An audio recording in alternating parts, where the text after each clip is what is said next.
जो मेडिसिन खाए हैं उसमें क्या देख रहे बताइए। वो काफी काफी हद तक सर इम्प्रूव हुआ है। और अभी इरेक्शन काफी अच्छा सही से हो रहा है और टाइमिंग भी पहले से बेहतर है सर। ठीक है। ठीक। हाँ जी। तो प्रॉब्लम ये हो रहा है सर, वो जब भी इरेक्शन हो रहा है ना, फिर वो थोड़ा सा जो चिपचिपा आ रहा है वो थोड़ा सा आ रहा है वो सर। नॉर्मल है, वो थोड़ी बहुत आएगा। अच्छा अच्छा। और कमर में थोड़ा सा पेन है, थोड़ा सा स्टिफनेस। अच्छा जी। ठीक है, तो आपको हर एस्पेक्ट में आपको इम्प्रूवमेंट हुआ है, यानी हाँ आपका जी जी जी। इरेक्टाइल डिस्फंक्शन, लिबिडो, हाँ टाइमिंग, हाँ जी मॉर्निंग जी। इरेक्शन सब में इम्प्रूवमेंट हुआ है आपको। हाँ हाँ बिल्कुल बिल्कुल बिल्कुल बिल्कुल। ठीक है, ओके। जी। ठीक है, आपको आगे का मेडिसिन भेज रहे हैं। ठीक है, ठीक है सर, थैंक नमस्कार दोस्तों। अभी आपने जिस पेशेंट का आवाज़ सुना, इस पेशेंट को क्या क्या प्रॉब्लम्स है और हमारा ट्रीटमेंट से कितना इम्प्रूवमेंट हुआ है, इस बात का आप लोगों को पता चल चुका होगा। अब सवाल यहाँ पे ये आता है कि इस पेशेंट को हम लोगों ने कौन सी मेडिसिन प्रेस्क्राइब किया हुआ है, कितना पोटेंसी में कितना रिपीट हम लोग कराए हैं कि 1 महीने के भीतर इस पेशेंट का अंदर इतना अच्छा इम्प्रूवमेंट हो गया है। जैसे कि आप लोग देख पा रहे स्क्रीनशॉट में कि पेशेंट को मैं प्रेस्क्राइब किया था कैलकेरिया का 1 ml और साथ में PLRS 0/3।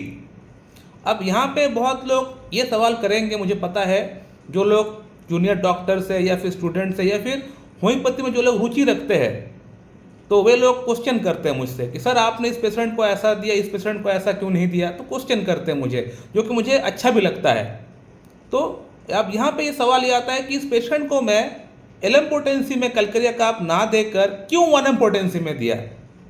यहाँ पे एक सवाल जरूर आता होगा, क्योंकि आप लोग देखे होंगे कि मैं अक्सर पेशेंट को LM पोटेंसी में मेडिसिन प्रिस्क्राइब करता हूँ। तो फिर इस पेशेंट को, इस पर्टिकुलर पेशेंट को मैं LM पोटेंसी ना देकर क्यों मैं सेंटिसिमल स्केल का पोटेंसी मैं पेशेंट को दिया हूँ, यानी 1M पोटेंसी में क्यों पेशेंट को दिया हूँ।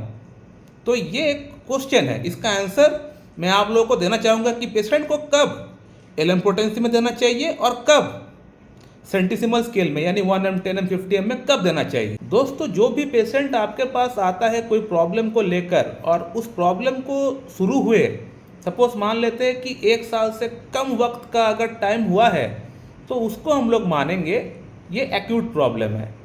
यानी 1 साल से अगर कम वक्त अगर हुआ है, ड्यूरेशन अगर हुआ है शुरू हुए प्रॉब्लम को, तो उसको हम लोग मानेंगे एक्यूट प्रॉब्लम। अगर 1 साल से ऊपर होता है तो उसको हम लोग क्रॉनिक मानकर चल सकते हैं।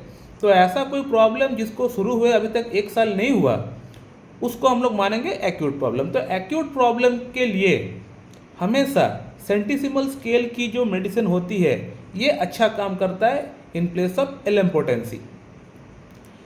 जो आपका केस टेकिंग करना है, जैसे आपका केस टेकिंग करना है, जो जो फॉर्मेट्स आपको देखना है, जो जो पैरामीटर्स है, वो सभी आपको फॉलो करना है केस टेकिंग में।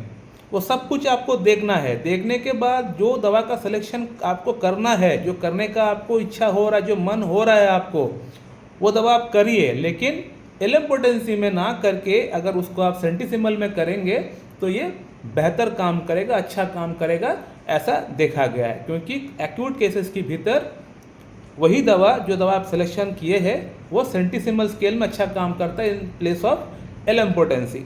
इसीलिए इस पेशेंट को कैलकेरिया का सेंटिसिमल स्केल में प्रिस्क्रिप्शन किया गया है और इतना अच्छा इंप्रूवमेंट भी हो गया है 1 महीने की भीतर। मैं अक्सर LM पोटेंसी प्रिस्क्राइब करता हूँ क्योंकि मेरे पास जो केसेस आता है वो क्रॉनिक केसेस ही आता है। Most of the time chronic cases आता है। प्रॉब्लम को शुरू हुए सर 10 साल हो गए, 20 साल हो गए, प्रॉब्लम ठीक नहीं हो रहा है। तो ऐसा केसेस ही मेरे पास 10 में से 9 केसेस ऐसा ही आता है। 10 में से 9 क्या, 10 में से 10 ही आता है। महीने में 1 या 2 ऐसा केस मिल जाता है, डॉक्टर साहब मेरा प्रॉब्लम को शुरू हुए 1 महीना हुआ है या 10 दिन हुआ है। ऐसा बहुत कम केसेस ही मेरे पास आता है, क्योंकि लोग जल्दी होम्योपैथी के पास आते नहीं हैं। होम्योपैथी में लोग ट्रस्ट करते नहीं हैं, सब कुछ ट्राई कर लेते, एलोपैथी ट्राई कर लेते, यूनानी ट्राई कर लेते, हकीम ट्राई कर लेते, वैद्य को ट्राई कर लेते, आयुर्वेदिक ट्राई कर लेते। जब हर जगह से पैसा ही पैसा सिर्फ वेस्ट हो जाता है, जब पैसा ख़त्म हो जाता है, फिर आता है याद होम्योपैथी का, फिर आते हैं होम्योपैथी में। तो प्रॉब्लम्स को बढ़ा चढ़ा कर आते हैं। होम्योपैथी में भी अगर आते हैं तो पहले झोला छाप के पास ट्रीटमेंट लेते हैं, ऐसा डॉक्टर के पास जाकर ट्रीटमेंट कराते हैं जो 8-8, 10-10, 15-15 मेडिसिन एक साथ देते हैं, उनके पास पहले चले जाते हैं। उसके बाद सेल्फ मेडिकेशन करते हैं, फिर सब कुछ जब हो जाता है फिर आते हैं किसी एक अच्छी क्लासिकल होम्योपैथ के पास। सर अब मुझे जल्द से जल्द ठीक करके दो, मैं बहुत पैसा बर्बाद कर चुका हूँ, अब मेरे पास समय नहीं है, मेरा शादी का डेट फिक्स हो चुका है, मेरे घर वाले रिश्ता तय कर दिए हैं, आप मुझे किसी प्रकार से ठीक कर दीजिए।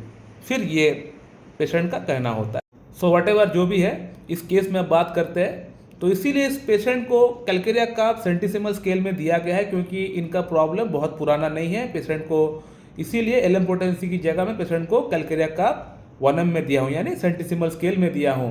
अब इस बार पेशेंट को कैलकेरिया कार्प 10M में दिया हूँ, पेशेंट का प्रॉब्लम पूरी तरह सही हो जाएगा। कैलकेरिया कार्प का साइन एंड सिम्टम्स क्या होता है, इसका ऊपर वीडियो बहुत सारा बना हुआ है, बहुत सारा केस वीडियो भी है, उसको जाके आप लोग देखिए, सर्च करिए, आप लोग को मिल जाएगा। बार बार बोलने का कोई मतलब नहीं है। सो माय डियर फ्रेंड, अगर आप लोग का मन में कोई सवाल है तो आप लोग कर सकते हैं, मैं आप लोग को रिप्लाई दे दूंगा। So thank you very much and have a good day.